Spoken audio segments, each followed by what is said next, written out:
Fikih Ibadah bersama guru kita Kiai Haji Abdul Halim Al-Qarni, untuk Abi Halim pimpinan Pondok Pesantren Al-Hikmah An-Najiyah. Fa'alaihi falyatafadhal mashkur.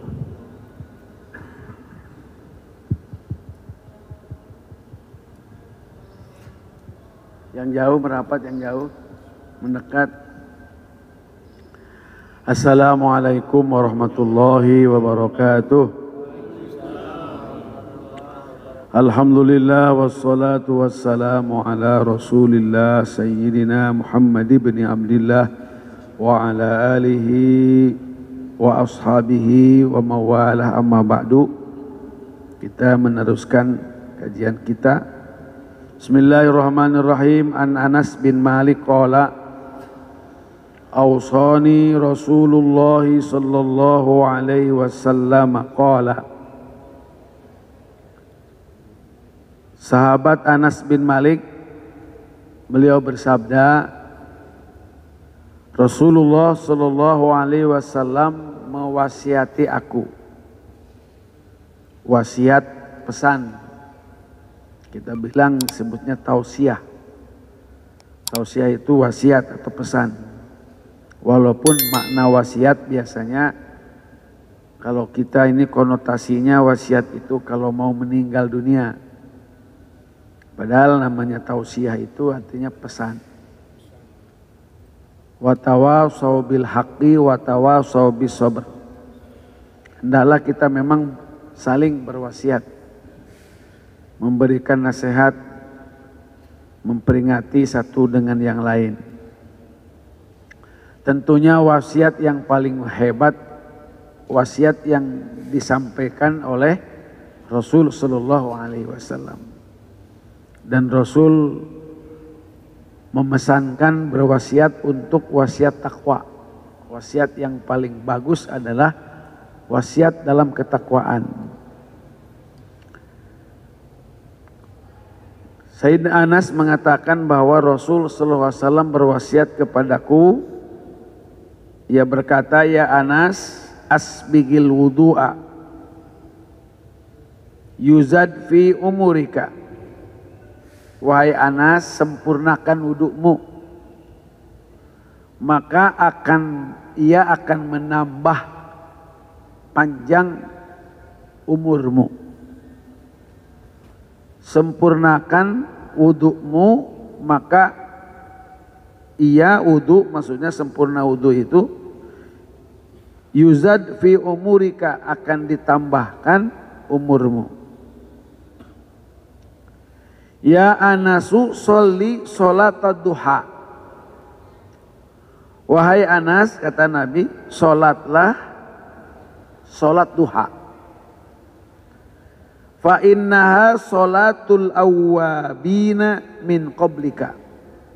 Karena sholat duha itu adalah sholatnya para awwabin sebelum kamu.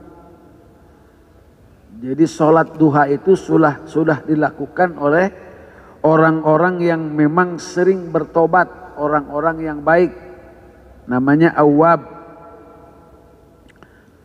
Kemarin kita sudah bahas bahwa awwabin atau sholat awwabin, satu, ada yang berpendapat dengan hadis ini bahwa sholat duha itu adalah, sholat awwabin itu adalah sholat duha. Kemudian batasannya sholat duha menurut para ahli hadis tidak ada batasannya. Walaupun dalam hadis riwayat Abdullah bin Amr As-Sahmi yang pernah disampaikan bahwa sholat duha itu 12 rakaat. Ada yang 2 rakaat, ada yang 4 rakaat, 6 rakaat, 8 rakaat, 10 rakaat sampai 12 rakaat. Tapi para ulama tidak membatasi, kalau mau sholat lebih daripada itu pun ya tentunya boleh saja. Sholat duha ini disebut sholat awwabin, artinya sholat orang-orang yang sering bertobat kepada Allah Subhanahu wa ta'ala. Yang kedua, sholat awwabin itu adalah sholat antara maghrib dan isya. Sholat antara maghrib dan isya, baik itu yang 2 rakaat, yang 4 rakaat, kemudian yang 6 rakaat, sampai yang 12 rakaat. Kita kalau sholat saja 6 rakaat saja itu sudah mendapatkan atau udilna akan dibandingkan atau sebanding dengan kita beribadah 12 tahun. Ini antara maghrib dan isya ini luar biasa. Diusahakan untuk kita beribadah kepada Allah Subhanahu wa taala. Baik, yang pertama tadi adalah isbag wudu. Itu bisa menyebabkan kita panjang umur. Baik itu karena satu, kita menjaga kebersihan. Kebersihan itu berarti sehat. Kemudian yang kedua, yang disebut dengan umurnya itu adalah kita akan punya kualitas umur kita itu, walaupun kita misalkan dibatasi oleh Rasul antara 60-70 tahun, tapi kita akan punya kualitas usia kita lebih daripada ratusan tahun atau ribuan tahun. Kenapa? Di antaranya adalah dengan wudhu itu kita akan punya kelipatan 10 kali dibandingkan dengan ibadah yang tanpa wudhu. Yang hadir sekarang ini yang berwudhu 10 kali lebih hebat daripada yang tidak punya wudhu. Maka dengan demikian kualitas umurnya itu berarti 10 kali lebih hebat daripada yang tidak berwudhu. Kemudian yang berikutnya sholat duha, karena sholat duha itu sholat awabin. Kemudian ya Anas, salim ala ahli baitika, taksur hasanatuka. Biasakan salam kepada ahlimu, kepada keluargamu. Salam kepada anak, walaupun anak kecil. Salam kepada istri, walaupun sering ketemu.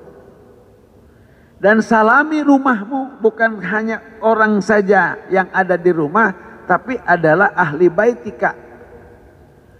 Kalau dalam pesan Allah Subhanahu wa taala itu la tadkhulu buyutan ghairu buyutikum hatta tastanisu wa tusallimu. Jadi ada menyalami rumah. Ibaratnya ada istilah menyalami rumah. Kita ingatkan lagi, Nabi dulu pernah, atau saya sampaikan, kalau kita masuk rumah kemudian salam, kemudian kita baca kulhu 1 balik saja. Masuk, salam, kemudian baca kulhu 1 kali. Apa Nabi bilang? Bahwa kita akan dijauhkan dari sifat kepakiran. Nah, ini tolong kita ingatlah terus, kita terapi dari Rasul Shallallahu Alaihi Wasallam ini kita ingat terus. Kemudian kenapa kita nyalamin rumah kita, nyalamin keluarga kita? Taksur hasanatuka, tentu nanti akan banyaklah kebaikan-kebaikanmu. Karena menyebarkan salam itu absus salam, itu termasuk amanat Rasul Shallallahu Alaihi Wasallam kepada umat ini. Kita menyebarkan salam dalam pengertian salam itu assalamualaikum kepada orang yang tidak kenal ataupun kita kepada orang yang kenal. Kemudian salam itu juga kita artinya menebarkan kedamaian. Salam itu keselamatan. Kalau sampai kita ini menghilangkan sampah saja, menghilangkan duri saja, menghilangkan batu saja dari jalan yang dilalui oleh orang-orang muslim, itu kan artinya menciptakan kedamaian, menciptakan keselamatan, maka itu bisa menyebabkan kita selamat dan masuk surga. Jadi tentunya kalau kita sekarang menyebarkan salam lebih dahulu kepada ahli keluarga kita, kepada rumah kita, maka tentunya kebaikan kita ini akan bertambah. Orang yang melaksanakan salam kemarin sudah kita sampaikan 3 minimal. Mengatakan assalamualaikum warahmatullahi itu kita akan dapat salam, akan dapat keselamatan, akan dapat rahmat dan akan dapat barokah. Kalau kita nyalamin rumah kita, nyalamin keluarga kita, setan-setan jin-jin itu akan hilang dari rumah kita. Nggak perlu uka-uka, nggak perlu apa namanya pemburu hantu, nggak perlu. Salamin aja terus rumah kita. Kalau kosong, kita bilang assalamu alaina wa ala ibadillahis sholihin. Begitu yang diajarkan oleh para ulama. Jadi kalau rumahnya kosong, kita bilang assalamu alaina ala ibadillahis sholihin. Ya anas salim ala man laqita min ummati taksur hasanatuka. Yang kedua, salami umatku, kata Rasulullah SAW. Ini dalam bahasa kita jumpa umat. Karena tidak ada orang yang muslim berdua ini bertemu, kemudian dia gembira karena pertemuannya itu busyra, ada rasa gembira sampai dia tersenyum, maka Allah akan menurunkan 100 rahmat. Siapa yang paling kelihatan gembiranya, maka paling banyak dapat rahmatnya. Senyumnya kita akan dapat pahala sedekah.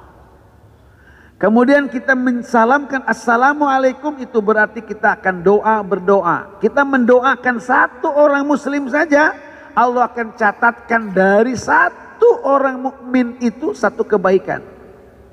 Kalau kita menyalamin, makanya kalau kita salam ini, walaupun misalkan kita di kumpulan orang-orang yang tidak mukmin, tapi ada 1-2 orang mukmin itu kita boleh salam.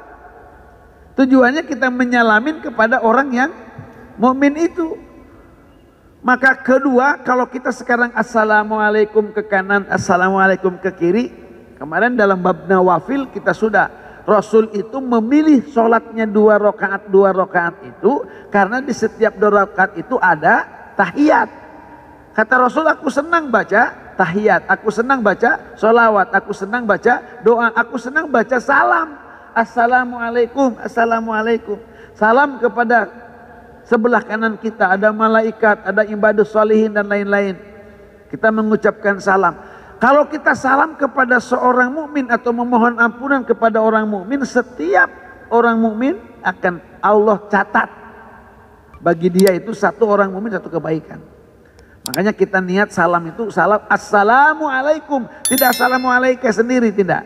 Assalamualaikum. Tujuannya kita ini bukan hanya menyalami orang yang kita temui, tapi kita nyalamin seluruh orang mukmin. Malah salam ini bukan hanya untuk orang hidup saja. Sampai-sampai Rasul pun mengajarkan bagaimana kita salam kepada orang yang sudah meninggal dunia.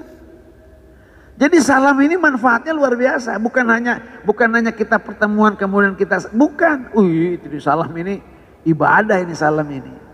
Nggak boleh kita sembarangan kita menyalamin orang tiba-tiba kepada orang yang kafir, nggak boleh. Karena ini salam ini ibadah.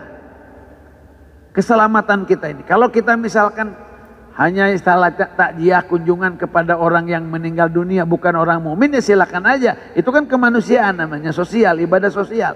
Tapi kalau ngedoakan orang yang meninggal dunia padahal mereka itu tidak beriman, tidak boleh. Tidak boleh. Kalau kita misalkan kita berdoa untuk para pahlawan Indonesia misal ya.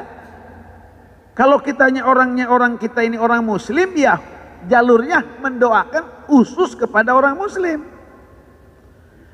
Ini berakidah ini mah, bukan toleransi, bukan. Nanti kalau mereka yang bukan mukmin, itu berarti jatah doanya itu ya mereka. Sebab itu sudah jelas tidak bakal kita ada manfaatnya kalau kita mendoakan orang yang tidak beriman kepada Allah Subhanahu wa taala. Nggak bakal ada manfaatnya. Baik, kita sekarang bertemu dengan sesama mukmin. Kita pertemuannya sudah melahirkan ibadah. Kemudian kita mengucapkan salam, kita berkata-kata, itu luar biasa jadi ibadah. Salamannya kata Nabi, kalau kita salamannya berguguran dosa-dosa kita, seperti bergugurannya daun-daun yang kekeringan. Kan itu luar biasa, salaman ini salaman, Masya Allah. Laki dengan laki, perempuan dengan perempuan. Walaupun sekarang diganti dengan perep kita tak, salaman. Iya. Bapak-bapak yang bersentuhan, coba bersentuhan. Kakinya ini kita bersentuhan, pundaknya kita bersentuhan. Ini kalau dalam bahasa agama ini akan melahirkan kekuatan. Kalau ada kekurangan di antara kita, kemudian ada satu orang saja, kemudian kita bersentuhan, itu saling menguatkan. Itu ulama begitu mengajarkannya. Maka Jibril mengajarkan kepada Rasul SAW di hadapan para sahabat itu, yaitu rukbahnya itu, ini, lututnya itu disandarkan kepada lutut temannya. Malah diriwayatkan kalau mereka itu mendengarkan ceramah Rasul, pengajian Rasul itu, kalaupun ada daun yang jatuh nggak bakal jatuh kemana? Ke tanah, nggak bakal, saking rapatnya. Karena kalau saddal furaj itu, kalau merapatkan barisan, merapatkan itu tidak tanggung-tanggung. Kalau bilang banallahu lahu baitan fil jannah, Allah akan bangunkan rumah di surga. Nah, udah luar biasa dah kebaikan kita ini. Kemudian kalau kita sekarang memberikan minumnya, memberikan makannya, itu namanya diapa atau kiro namanya. Itu luar biasa. Jangankan memberi minum kepada tamu, memberi minum kepada anjing aja kita akan mendapatkan ampunan. Ini pertemuannya kayak apa? Kalau misalkan pesan Nabi itu, temuinlah umatku, temuin umatku. Allah sampai mengatakan ainal mutazawiruna fiyya, ainal mutajalisuna fiyya.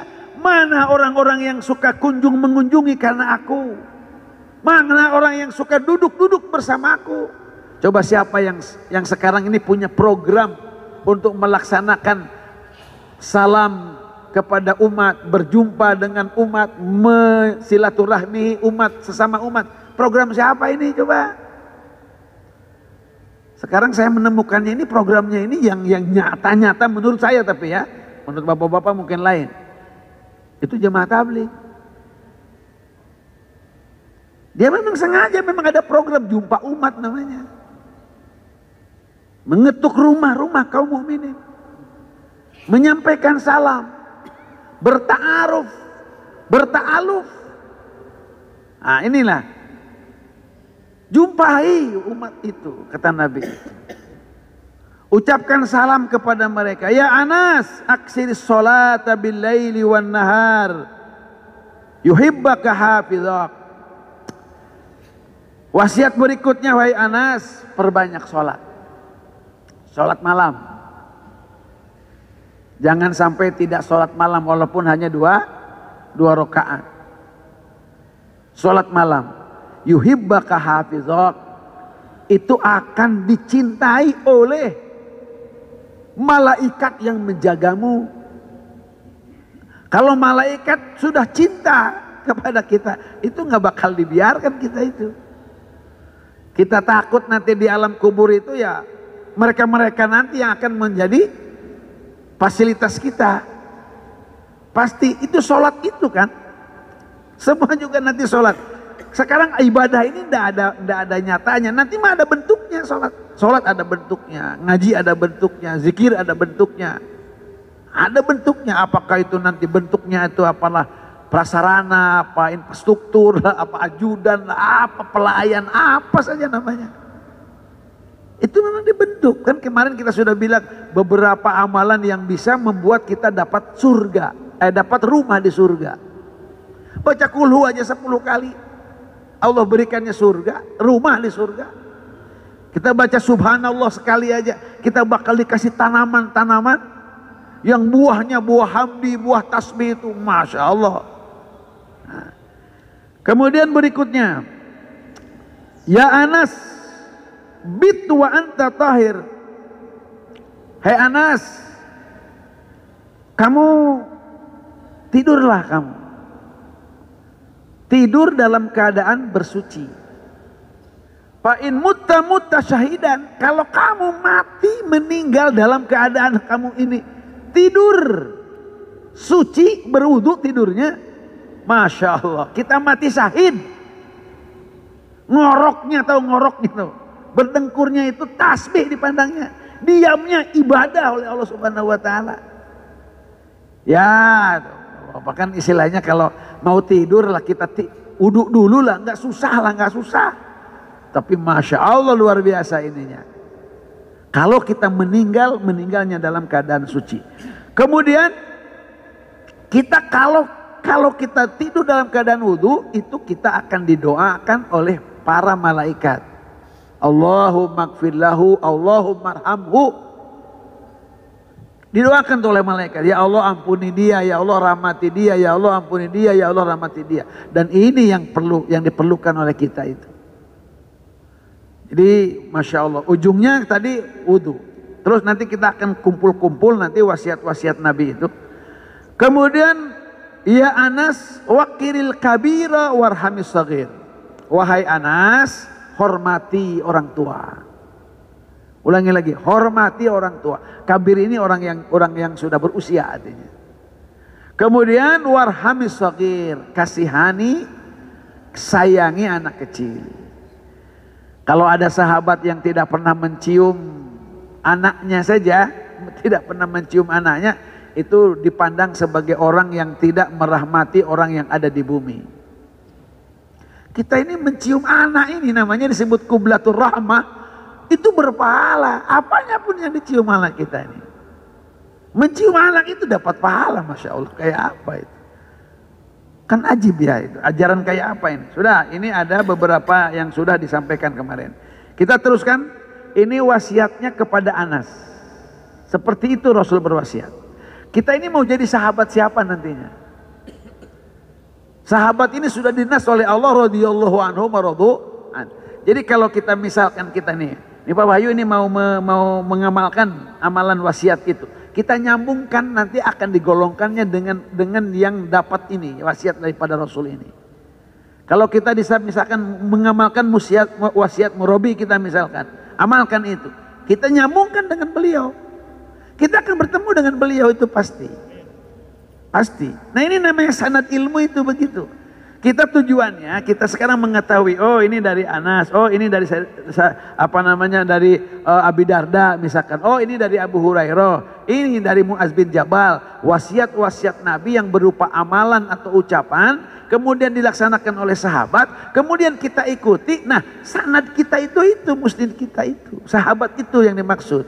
Berarti amal kita nyambung dengan Rasul Shallallahu Alaihi Wasallam. Nah makanya kita ini ya minimal lah tahu. Kalau Bang Irwan kalau sholat duha, saya mau mengamalkan wasiat Nabi kepada siapa? Misalkan kepada Anas. Saya mau digolongkan dengan sahabat Anas. Kan gitu, kan kita minta kita. Dan kita masuk surga juga nanti akan bersama-sama mereka. Dan kita minta Allahumma ja'alna minhum, ya Allah jadikan kami ini daripada mereka. Karena mereka mah sudah jelas itu. Dapat ridho Allahnya sudah jelas. Dan itulah wahasuna ulaika rafiqa. Dan mereka semuanya itu adalah sebaik-baik teman yang harus kita menggabungkan diri kepada mereka itu. Baik. Wa Abi Darda radhiyallahu an qala awsani habibi sallallahu alaihi wasallam bisalathin lan ada'ahunna ma ishtu. Kata Abi Darda, katanya, aku diwasiati oleh Rasul. Rasul mewasiati aku dengan 3 perkara. Yang aku tidak akan meninggalkannya perkara itu selama aku hidup. Nah ini menurut para ulama dalam rangka meningkatkan amal. Yang tadinya amal sunnah, maka kalau ditekadkan kayak begitu, maka kualitasnya menjadi amal wajib. Pokoknya saya mau ngaji, pokoknya mah selama hidup saya akan ngaji. Nah, maka bisa jadi nanti pengajian itu bobotnya itu seperti melaksanakan kewajiban yang lebih lagi. Nah ini contoh misalkan kita puasa itu sunnah, tapi kalau dinazarkan maka puasa itu menjadi wajib. Kita sholat duha itu sunnah. Tapi kalau kita dinazarkan itu akan menjadi wajib. Ulangi lagi. Siapa yang berani? Kita ada nggak yang berani? Seperti kemarin dikasih apa namanya tasbih. Jangan semalang kita nerima tasbih. Misalkan berapa? 3.333 kita baca minimal. La ilaha illallah. Dikasih hadiah tasbih. Ya. Nanti akan ada mungkin kita nanti akan ada Pak Hotib, kita rencanakan ada munawalah tasbih ya. Jadi kita ada musalsal tasbih, nyambungkan tasbih supaya tasbih kita nyambung. Musalsal dengan sahabat yaitu Hasan Basri. Jadi beliaulah yang mengatakan, aku ini memegang tasbih ini sejak zaman dulu. Artinya di zaman Nabi sudah ada Pak. Cuman bentuknya aja berbeda. Ada yang pakai nawat, ada yang pakai haso, ada yang pakai uqadah, berapa bulatan-bulatan kain. Sudah ada di zaman Nabi itu.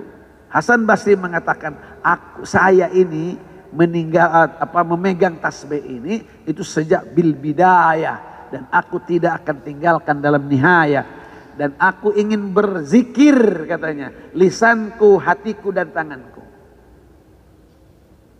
Jadi ada sahabat-sahabat atau salaf soleh ini walaupun sudah meninggal tasbihnya jalan.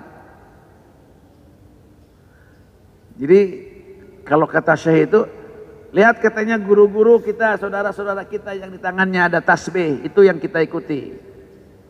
Karena di zaman dulu disebutkan oleh beliau itu, gurunya ini, syekhnya saya ini di tangannya ada tasbih, Syekh Anu di tangannya ada tasbih, Syekh Anu di tangannya ada tasbih. Sekarang kiai-kiai, ustad-ustad di tangannya ada HP. Gitu ya. Nanti ada munawalah ini kita ada musalsalnya. Nanti akan kita siapkan tasbihnya. Insya Allah kita akan siapkan. Tinggal ada acaranya aja. Baik, siapa yang berani mengatakan saya pokoknya akan melaksanakan ini selama sama hidup. Nah, itu kan namanya bertekad namanya ya, bertekad. Maka amal itu menjadi wajib. Kalau sahabat-sahabat dulu bertekad kayak seperti itu memang bukan main-main. Emang benar-benar dia berjanji gitu. Saya akan melaksanakan wasiat Nabi ini. 3 perkara yang tidak akan ditinggalkan oleh Abi Darda. Yang pertama adalah bisyami salasati ayamin kulli syahar. Puasa 3 hari setiap bulan. Apa aja namanya? Mau nanti puasa Senin Kemis, hitungan 3 hari minimal berarti kan. Apa mau namanya puasa bid namanya? Puasa di malam-malam yang purnama.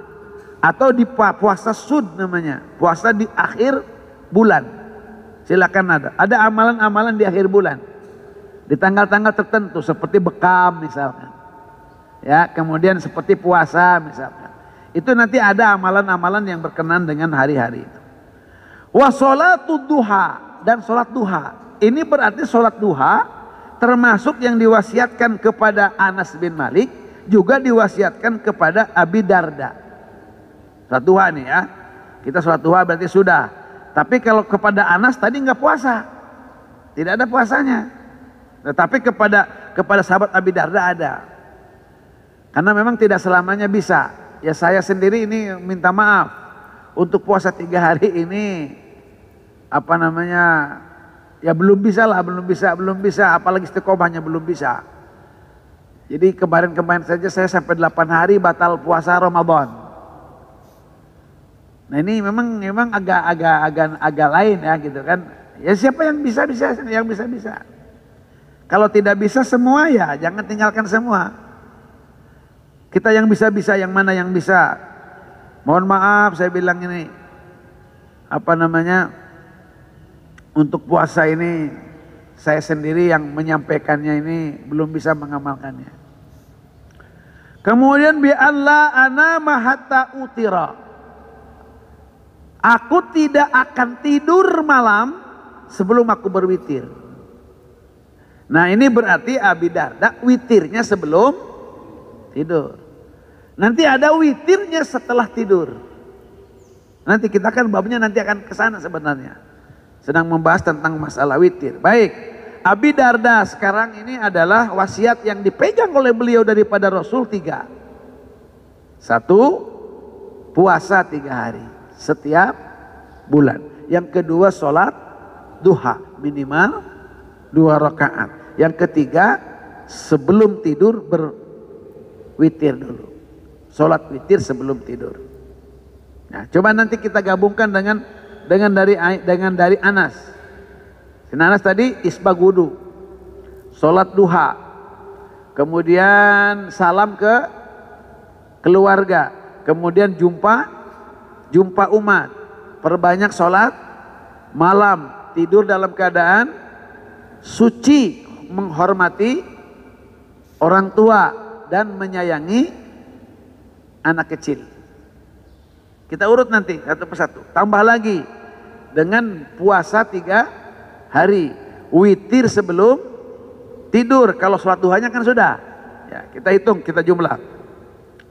Wa an Abi Hurairah radhiyallahu anhu qala, dari Abi Hurairah, ausani khalili, berwasiat kepadaku khalili, kekasihku. Kalau Abi Darda bilangnya ausani habibi.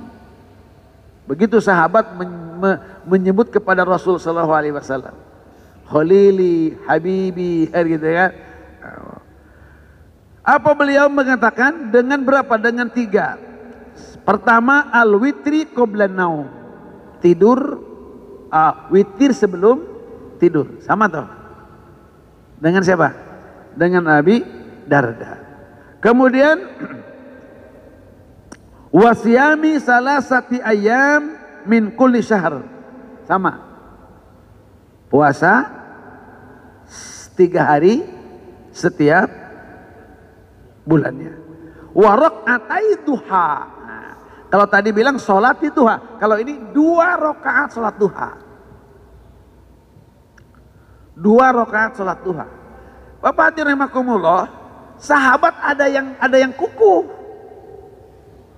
Kalau saya sih disebutkannya juga oleh Rasul 2 rakaat sholat duha, saya emang nggak nambah-nambah, nggak ngurang-ngurang. Ada begitu tuh, ada begitunya. Jadi kalau kita sekarang, saya sholat duhanya 2 rakaat aja, lain jampe malas. Bukan karena malas, bukan. Saya pada wasiat daripada Rasul kepada Abu Hurairah 2 rakaat sholat duha, saya mah 2 rakaat gitu. Nah, itu karena megang itunya. Kemudian la adahunna abada, aku tidak akan meninggalkannya selama-lamanya. Sholat 2 rakaat, 3 hari puasa setiap bulan, witir sebelum tidur. Sama itu. Kemudian dalam riwayat yang lain, Abi Hurairah mengatakan, katanya, la adahunna abada, aku tidak akan meninggalkan wasiat Nabi 3 itu. Pertama, al-witru qablan naum, witir sebelum tidur, wa saumu salasati ayamin kulli syahr, puasa 3 hari setiap bulan, wal ghuslu yaumal jumu'ah, mandi pada hari Jumat. Mandi pada hari Jumat. Nah, nambah lagi kan beda tuh. Berarti kan kalau yang witir sebelum tidur sudah, kemudian puasa 3 hari sudah. Sekarang tambahannya wal ghuslu yaumal jumu'ah, mandi pada hari Jumat.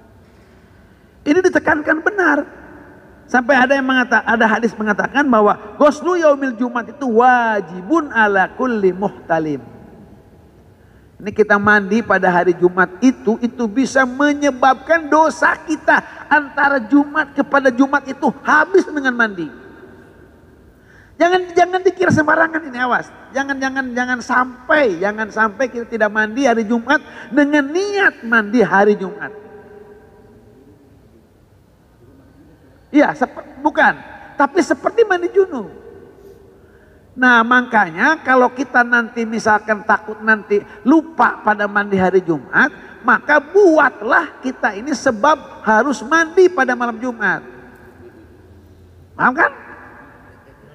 Ya bukan sunnah hari Jumat, bukan. Ini masalahnya di mandi nih. Ya, kita nanti kalau tidak mandi, misalkan kalau nggak begitu nggak mandi, kalau nggak junub nggak mandi. Mendingan junub.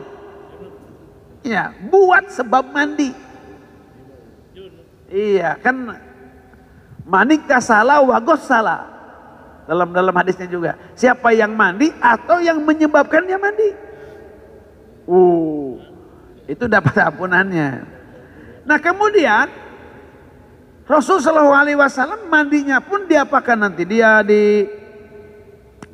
dimubalaghahkan, nanti ada wasiatnya kepada sahabat yang lain, harus mubalaghah, baligh, harus betul-betul mandinya betul-betul, mubalaghah dalam mandi janabah dan mandi Jumat itu harus diapain namanya? dibasahin semuanya. Jangan mandi sepotong, mandi semuanya itu. Wal ghuslu yaumal jumu'ah. Kemudian yang berikutnya dari Hanas qala ra'aitu aliyan yudahi bikabsain. Faqultu lahu ma hadza faqala inna Rasulullah sallallahu alaihi wasallam awsani an udahi anhu fa ana udahi anhu. Sayyidina Ali menyatakan, katanya, aku diwasiati Rasul agar aku ini mengorbani, memotong kurban untuk Rasul. Nah, ini wasiatnya, wasiat. Kenapa masalahnya? Kata ulama, Bapak hadirin rahimakumullah, bahwa ada beberapa amalan yang oleh kita ini dipandangnya sebagai sunnah, tapi Rasul Shallallahu Alaihi Wasallam itu masuknya adalah wajib. Yaitu yang pertama adalah sholat malam, tahajud. Kita sunnah, Rasul wajib. Yang kedua sholat witir, Rasul wajib. Kita tetap walaupun bagaimana sunnah. Walaupun ada dalam hadis malam yutir palaisa minna. Orang yang tidak witir malamnya itu bukan umatku, kata Nabi. Nah, ini kan kalau harus di ini Pak Hotib harus ada iklan-iklan. Harus dipiarkan ini yang namanya amal akhirat ini. Kalau kurang waktu kita kalah dengan iklan-iklan dunia. Ini kalau setiap hari diiklankan yang tadinya mau beli juga jadi beli. Ini kita nih kalau setiap hari kita terus ngedengerin amalan-amalan iklan-iklan akhirat, iklan-iklan amal soleh, mungkin yang tadinya malas juga jadi. Ini kadang-kadang kita kurang iklan ini. Ya kalau ibu-ibu misalkan bapak-bapak tiap hari ngedengerin iklan, mengikuti iklan dunia, setiap saat iklanin, di mana-mana ada iklannya. Yang nggak ngerokok juga jadi ngerokok, karena diiklanin terus. Ya kalau iklan dunia setiap saat kita dengar, kalau iklan akhirat kapan dengarnya? Di pengajian aja tidak selamanya di pengajian itu mengiklankan amalan akhirat. Ini amalan ibadah kayak seperti ini harus diiklankan. Gimana coba kemasannya coba supaya tertarik, diiklankan lah. Ada rambu-rambunya, ada spanduknya. Ya memang perlu modal juga sih. Ya. Kemudian wal fajr, sholat qobliyah subuh bagi Rasul wajib, bagi kita tetap sunnah. Kemudian waduha, sholat duha, wasiwak, bersiwak wajib bagi Rasul. Kemudian wal adhiyah, wadhiyah, berkurban, wajib bagi Nabi berkurban. Nah, kata ulama, inilah khususiat Rasul dalam masalah ibadah yang wajib bagi Rasul tapi sunnah bagi kita. Ya Allah. An Abi Zarrin, ada Abi Darda, ada Anas bin Malik, kemudian ada Abi Hurairah, kemudian ada Sayyidina Ali, sekarang dari Abi Zar. An Abi Zarrin, awsani khalili, berwasiat kepadaku khalili, kekasihku, yaitu Rasulullah sallallahu alaihi wasallam, bi khisalin minal khair, beberapa yang berkaitan dengan kebaikan. Ausani alla anzura ila man huwa fauqi wa an anzura ila man huwa duni. Satu, jangan melihat, memperhatikan orang yang ada di atasku, masalah dunia. Dan hendaklah memperhatikan, melihat orang yang di bawahku. Ayo jangan ngelihat orang yang pakai Alphard. Nggak usah pakai odong-odong juga, alhamdulillah. Gitu. Nanti kita akan bisa bersyukur dengan apa yang kita miliki. Udah punya motor, ya jangan ngelihat yang punya mobil, lihat yang punya sepeda lah. Alhamdulillah kita punya motor juga, dia memakai sepeda. Ada. Iya, tergantung motornya. Kemudian yang punya sepeda juga ngelihatnya jangan sama yang punya lebih atas lagi. Lihat kepada yang bawah. Iya, dia tuh jalan kaki aja pakai sendal. Gitu kan? Terus sampai ke bawah. Sehingga nanti kita harus sekali-kali kita ini jalan-jalan kepada orang yang memang tidak punya apa-apa. Tangan aja nggak punya. Kaki aja nggak punya. Ya sekali-kali kita jalan-jalan.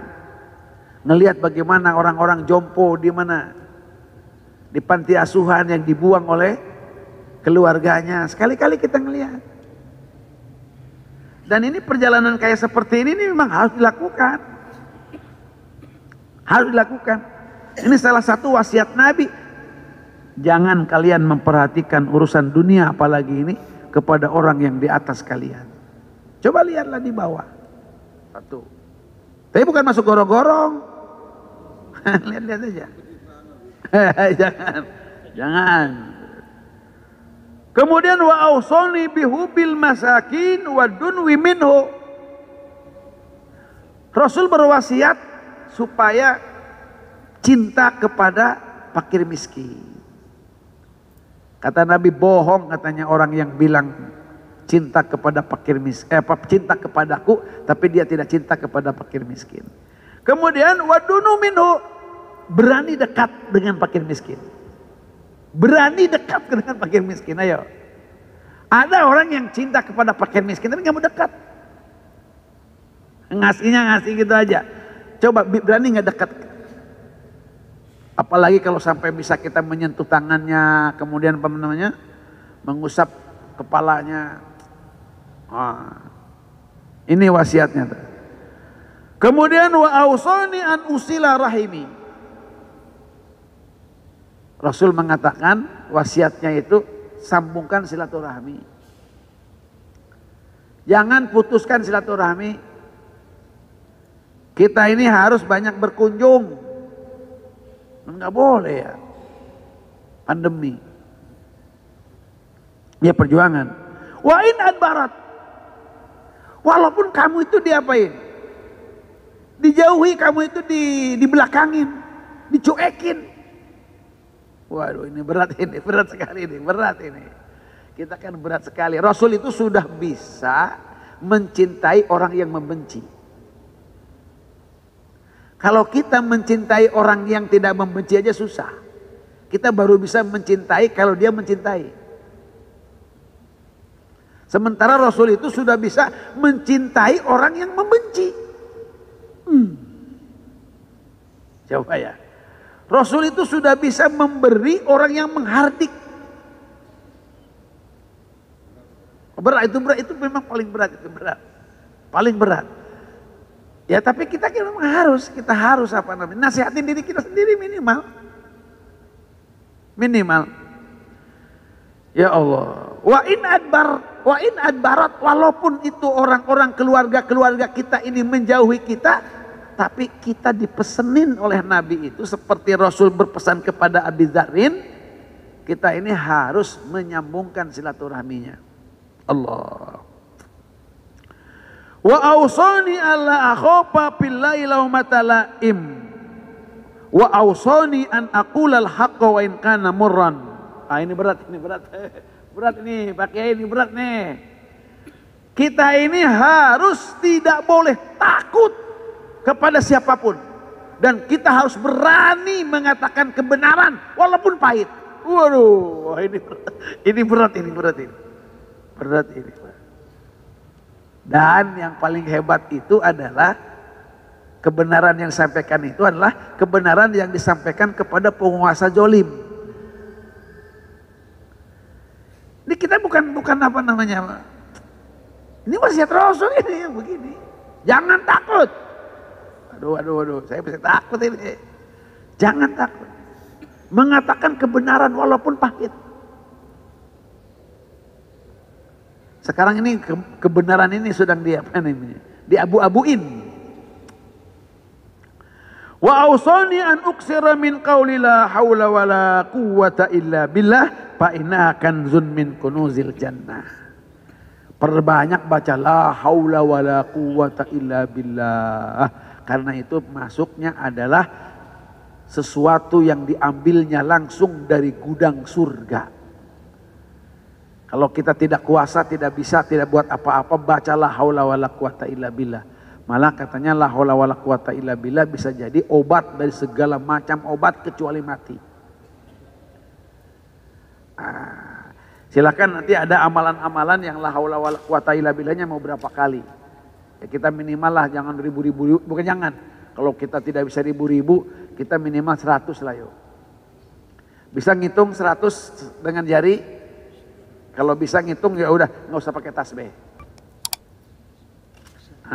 Bisa ngitung? Ini mah alat ngitung doang Pak. Kalau zaman dulu alat hitungnya itu pakai nawat, pakai biji-bijian, kemudian pakai batu bentuk kecil, kemudian pakai apa bundelan-bundelan kain. Ya, sekarang pakai ini. Nanti ada digital ya, digital aja. Toh tujuannya untuk apa? Untuk menghitung sesuatu yang memang ada hitungannya. Kalau Abu Hurairah 5.000, 10.000 tidak bakal tidur dulu dia sebelum zikir 10.000. Bisa 10.000 tanpa pakai tangan 10.000. Ya makanya kata ulama, kalau kita bisa itu lebih baik pakai tangan. Tapi kalau tidak bisa, maka gunakan tasbih. Bapak kalau dihitung oleh Rasul 33, kita usahakan 33. Batasannya biar gede. Gitu. Kenapa? Karena kita ngikutin hitungan. Kalau misalkan 100, ada hadisnya, 70 misalkan ada, kita 70. Ada yang 10, ada yang 11, kan ada hitungannya itu, yang 10, ada yang 11, ada yang 6, ada kemarin kan? Ada yang 6, ada yang kita ngitung 10 kayak apa kita ngitungnya. Ya kalau kita pakai tangan ya pakai tangan. Kalau enggak bisa ya tentu diatur. Sekarang ini contohnya adalah baca la haula wala quwata illa billah. Kita nyambungnya dengan wasiat Nabi kepada Abi Dzarrin. La haula wala quwata illa billah. Silakan mau kita yang mana yang mau kita mengamalkannya. Ini sampai situ dulu, kita nanti teruskan di waktu yang akan datang. Masih terus kita teruskan dulu, kita kumpulkan amalan-amalan yang menjadi wasiat Nabi kepada para sahabat. Mudah-mudahan kita bisa mengamalkannya. Subhanakallah wa bihamdika asyhadu an la ilaha illa anta astaghfiruka wa atubu ilaik. Wassalamualaikum warahmatullahi wabarakatuh.